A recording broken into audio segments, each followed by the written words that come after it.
बिलावल साहब ने आपके हफीज शेख साहब की पहले विकेट उड़वाई गिलानी साहब से, उसके बाद आपने उनको खैर निकाल भी दिया। इकोनॉमी आपने कहा कि वो सही नहीं चल रही। दूसरा ये है कि पीएमएलएन उनको ताने, ये उनको, आपको लगता है मुस्तकबिल करीब में ये मिलके आपके लिए कोई मुसीबत या कोई प्रॉब्लम क्रिएट कर सकते हैं? वैसे टू बी ऑनेस्ट रादल, मैं तो ये चाहूंगा मेरा ये टाइम भी इन्हें दोनों को दे दे। मैं तो बहुत इंजॉय कर रहा हूँ क्योंकि जिस तरह कौम देख रही है मैं भी देख रहा हूँ। दोनों लाड़ इस बात पे रहे हैं कि मेरा पहलवान ज्यादा तगड़ा है, नहीं वो कहना नहीं मेरा पहलवान ज्यादा तगड़ा है। पीडीएम में ना बुनियादी तौर पे पीडीएम ताश के पत्तों की तरह बिखर चुकी है। ये सब के सब एस्टेब्लिशमेंट के बेनिफिशियरी रहे हैं माजी में। कहीं ना किसी जगह इन्होंने जरूर अपनी जात के लिए फायदा लिया और फिर कारी जरब लगाई है पीडीएम में रहते हुए एक दूसरे को। मसलन पंजाब में नून लीग ने बिला मुकाबला सैनिटर्स करा लिए। पीपल्स पार्टी वाले कहते हैं हमसे मशवरा ही नहीं किया और पंजाब में आप लोग बैठ। तो ये बात तो ठीक है, ये बात गलत तो नहीं है। अगर आप अपने मुखालिफ काफिली के साथ मैं बताता हूं ना, इन्होंने एक दूसरे को कहा मिलकर सैनिटर इलेक्ट करा लेंगे तो फिर आपकी तनकीद तो दूसरी पार्टी पे नहीं बनती। नून लीग के सैनिटर्स ने वोट नहीं दिया यूसुफ रजा गिलानी को। वो जो ठप्पों वाले मामले चल रहे हैं, नाम के ऊपर ठप्पे लगाए गए हैं, फिर कहते हैं वो सिलेक्टेड है। दूसरी तरफ पीपल्स पार्टी ने भी जो अशर किया इनका नून लीग वाले। वैसे पंजाब में तो आप लोग भी मिले हुए थे ना, सारे एक साथ ही थे। तो हाँ, क्या वो तो हम ये सारे हमसे मिलना चाहते हैं, वो अलग बात है, हम नहीं मिलते बाबा। ना टाइम नहीं है। बट सेनेट में तो पंजाब में आप सब मिल के आए ना।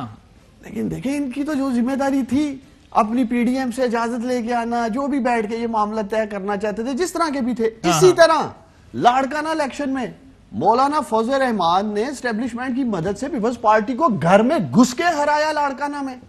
यह भी तारीख का हिस्सा है। तो ये क्या आपस में बातें कर रहे हैं? क्या पीडीएम का फ्यूचर है? एक इंटरटेनमेंट प्रोग्राम की तरह दोनों लगे हुए हैं। क्या होगा? मुर्तजा वहाब साहब वो कह रहे हैं कि आप लोग जो है वो सिर्फ और सिर्फ एंटरटेन कर रहे हैं कौम को, असल में आप लोग जो है वो कुछ नहीं कर सकते और हमारे लिए कोई खतरा वतरा नहीं है। आप लोग जितने भी आप कोशिशें कर लें, आप कहते हैं हम पीटीआई को उड़ाने अपने भाई का जो कह रहे हैं, क्योंकि पिछले 2.5 सालों में पीटीआई की अवाम दुश्मन हुकूमत ने लोगों से सब कुछ छीन लिया है। अब कुछ बचा नहीं है लोगों के पास। जिस तरीके से अवाम का इस्तेहसाल किया है इन लोगों ने, आपके सामने है कि जिस फाइनेंस मिनिस्टर के लिए आज से 1 माह पहले तक ये लोग कैंपेन कर रहे थे, जिसके गुण गाते थे कि उसने पाकिस्तान की मईशत को मजबूत सिमत में गामजन कर दिया है, उसी फाइनेंस मिनिस्टर को उन्होंने फारिग कर दिया। ये लोग बार बार जब हम कहते थे कि महंगाई हो गई है, इन्फ्लेशन है, गरीब आदमी का बुरा हाल है, तो इनके जो जितने तर्जुमान हैं, एक्सपर्ट्स हैं, ये टीवी पर आके प्रेस कॉन्फ्रेंसेस में कहते थे कि नहीं, हमारी मुआशी टीम ने वजीर आजम की सरबराही में बेहतरीन A1 काम किया है। और अब ये कहते हैं कि नहीं, हमने वजीर खजाना को उसकी गलत पॉलिसी की वजह से निकाल दिया। देखिए, ये तमाम चीजें शो करती हैं कि इमरान खान साहब अपनी जात से आगे नहीं सोचते। इमरान खान साहब हमेशा स्केपगोट्स ढूंढते हैं। और मैं आपको बता दूं, हर 3-4 महीने बाद, 6 महीने बाद ये कोई ना कोई बंदा निकालते हैं और कहते हैं कि जी इसकी वजह से तबाही हुई। असल बुनियादी वजह यह है कि कलेक्टिव मिनिस्टेरियल रिस्पॉन्सिबिलिटी होती है। जिस काबीना का सरबराह इमरान खान साहब जैसा हो, जिसको कोई ग्राउंड रियलिटीज का अंदाजा नहीं हो, तो मैं समझता हूं वो तो अवाम के साथ ज्यादती करेगा।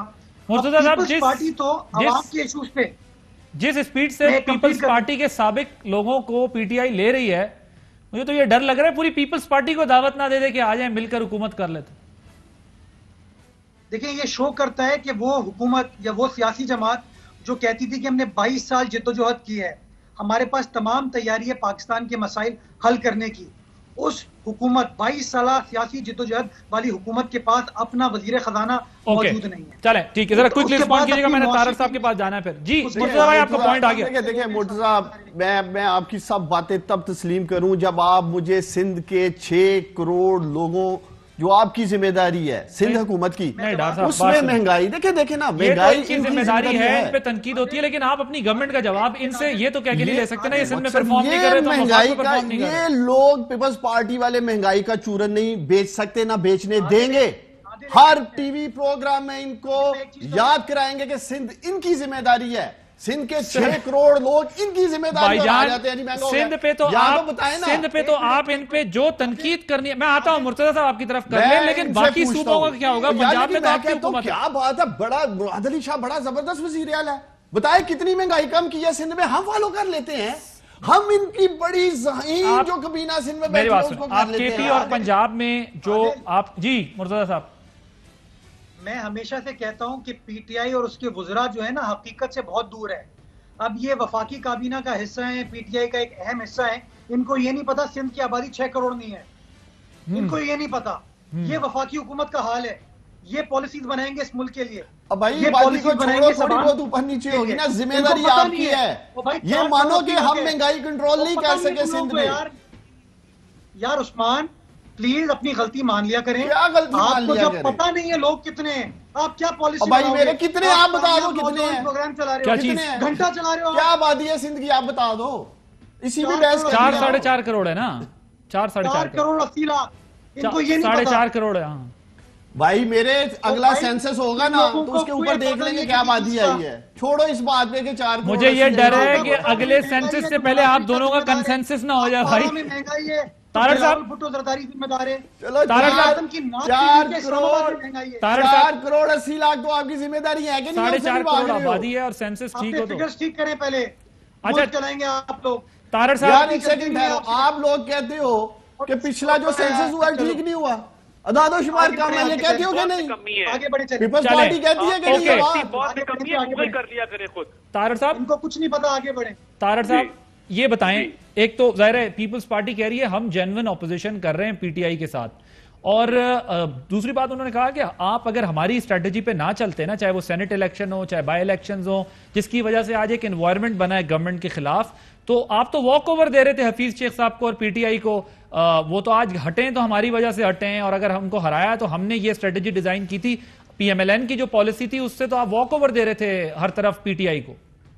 देखिए पहली बात तो यह है कि यहाँ पे किसका पहलवान तगड़ा उसकी बात हुई, तो हम दोनों के पहलवान अलग-अलग भी आ जाएं तो इनके बैसाखियों वाले पहलवान से वो इनफरादी तौर पे भी तगड़े हैं, क्योंकि ये पहलवान वो नहीं जो 2018 में लाया गया था, लाया बैसाखियों पे गया था, मगर ये अब हांफता हुआ कांपता हुआ और कमजोर पहलवान है जो इनका है। सेनेट का इलेक्शन हार चुका है, वोट ऑफ कॉन्फिडेंस लिया है, पार्लियामेंट लॉजिक के गेट लॉक करवा के, मिन्नत तरला करके, किसी को डरावा देके, किसी को लालच देके, डेवलपमेंट फंड का लालच देके, तो वो ये बात आप पल्ले से बांध लें कि ये बैसाखियों वाला पहलवान अब वो बहुत कमजोर हो चुका है और गिरने के दर पे है। तो जो सवाल आपने किया, देखिए बात ये है कि स्ट्रेटेजी जो भी बनी इत्तेफाके राय से उस पे अमल दरामद हुआ, हम उस पे अमल दरामद ना करते तो स्ट्रेटेजी धरी रह जाती। तो जो चीज इत्तेफाके राय से होगी मेरा ख्याल है कि उसी में बेहतरी होती है और वही चीज आगे लॉन्ग टर्म फिर चलती है। हुकूमत को बहुत बड़ा टेंट है कि जिस तरीके से हफीज शेख साहब को नाकामी हुई, हालांकि कहने वाले ये भी कह रहे थे कि जी वो IMF का प्रोग्राम है, फलां है, इनको कोई हारने नहीं देगा। तो जिस तरीके से पीटीआई के लोगों ने एक नो कॉन्फिडेंस किया, 18 लोगों ने, इनमें इखलाकी जुर्रत है तो उन 18 लोगों को पार्टी से आज निकाल दे, मगर अब्बासी साहब ये नहीं निकालेंगे। वजह क्योंकि ये इक्तदार की तूल की खातिर, अपनी कुर्सी से चिमटे रहने की खातिर ये फिरदौस आशिक को शामिल करा सकते हैं, जिनसे डार साहब की भी मुखालफत है। ये फवाद चौधरी को कोई इख्तिलाफ नहीं है इनका आपस में दोनों का। जो इमरान खान साहब को गालियां देते थे, ये लोटों की पूरी ब्रिगेड भर्ती कर सकते हैं। उस्मान डार की मैं इसलिए इज्जत करता हूं कि ये नजरियाती कारकुन है, इसके वालिद एक सियासी वर्कर थे जो नून लीग में शामिल थे, इम्तियाज डार साहब की बड़ी इज्जत थी, और ये एक सियासी कारकुन है जो अभी भी एक नजरियाती तौर पे साथ है, ये कोई जमातें तब्दील करके नहीं आए हुए। ओके। जो 80% काबीना में लोग बैठे हैं, आप उठा के देख लें, वो सिर्फ इक्तदार के साथ हैं।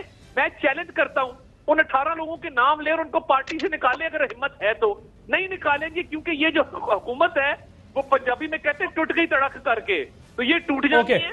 7 वोटों की हुकूमत है। ठीक है, ठीक है, सारे मामलात, ये सब बातें अपनी जगह पर। यही तो हम देख रहे हैं ना कि अपोजिशन मुत्तहिद होगी तो शायद बहुत सारी चीजों के ऊपर हुकूमत के लिए इशू होगा।